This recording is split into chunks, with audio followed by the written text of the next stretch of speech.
Salam jumpa untuk kita semua bersama saya, Frater Jesel Bastian Supit. Pada seri katekese kali ini, kita akan bersama-sama membahas sebuah tema tentang kisah sengsara dan wafat Kristus di salib. Dalam kesempatan ini, kita akan membahas tema tersebut berdasarkan dua pertanyaan besar. Yang pertama ialah tentang apakah peristiwa penyaliban merupakan suatu fakta atau fiksi? Dan yang kedua, apakah jalan sengsara lewat salib adalah suatu keharusan bagi Yesus sendiri?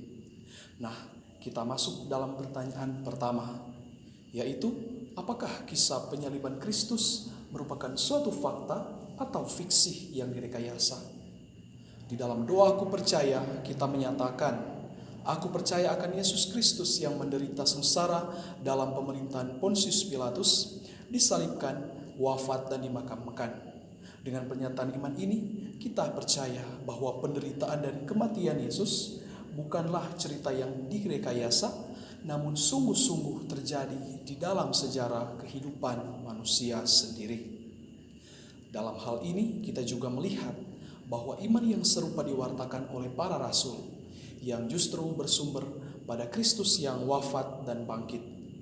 Misalnya, seperti yang diwartakan oleh Rasul Petrus, yaitu sebab juga Kristus telah mati sekali untuk segala dosa kita, ia yang benar untuk orang-orang yang tidak benar, supaya ia membawa kita kepada Allah.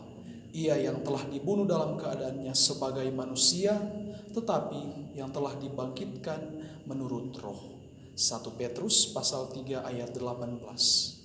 Juga dari Rasul Paulus dalam suratnya yang pertama kepada jemaat di Korintus, berbunyi demikian, sebab yang sangat penting telah kusampaikan kepadamu, yaitu apa yang telah kuterima sendiri, ialah bahwa Kristus telah mati karena dosa-dosa kita sesuai dengan kitab suci.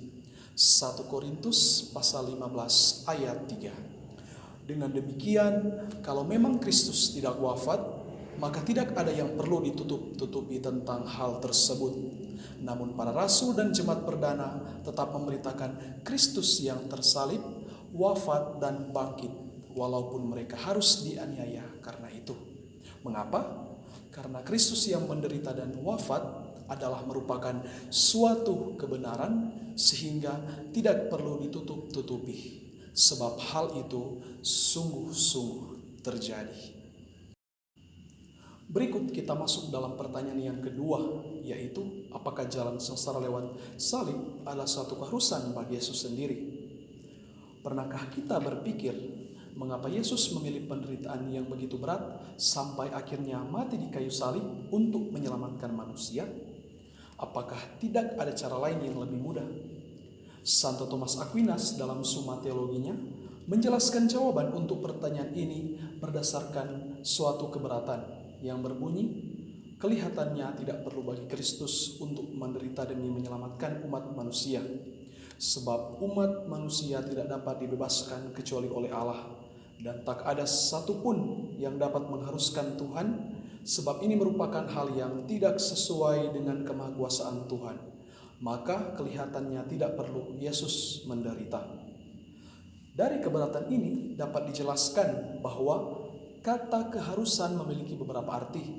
Di satu sisi itu berarti di mana kodratnya yang menentukan demikian, dan di sisi yang lain sesuatu dapat menjadi keharusan dari sesuatu sebab yang di luar dari dirinya, dan jika ini terjadi, ini adalah sebab yang efisien atau yang menggerakkan sehingga dapat membawa semacam keharusan.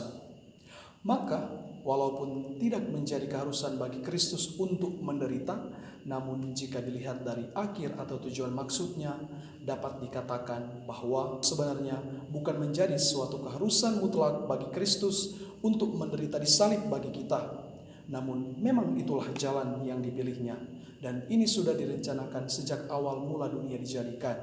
Sebab Allah sudah mengetahui segala sesuatu, bahwa manusia pertama akan jatuh dalam dosa.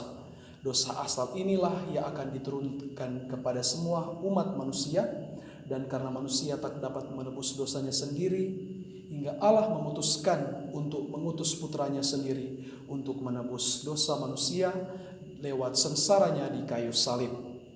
Ini merupakan bukti kasih Allah yang tiada terbatas, dan juga bukti keadilan yang sempurna, yang menunjukkan kejamnya akibat dosa yang harus dipikul oleh Kristus untuk membebaskan kita manusia dari belenggu dosa. Akhirnya, melalui sengsara dan wafatnya, Yesus pun telah dimakamkan dan kita bersama-sama menantikan bagaimana Yesus akan bangkit dan mengalahkan maut. Demikian sahabat-sahabat terkasih katekese Katolik kita, semoga dapat sungguh-sungguh dihayati dengan baik dan dengan penuh iman kepada Kristus. Tuhan memberkati.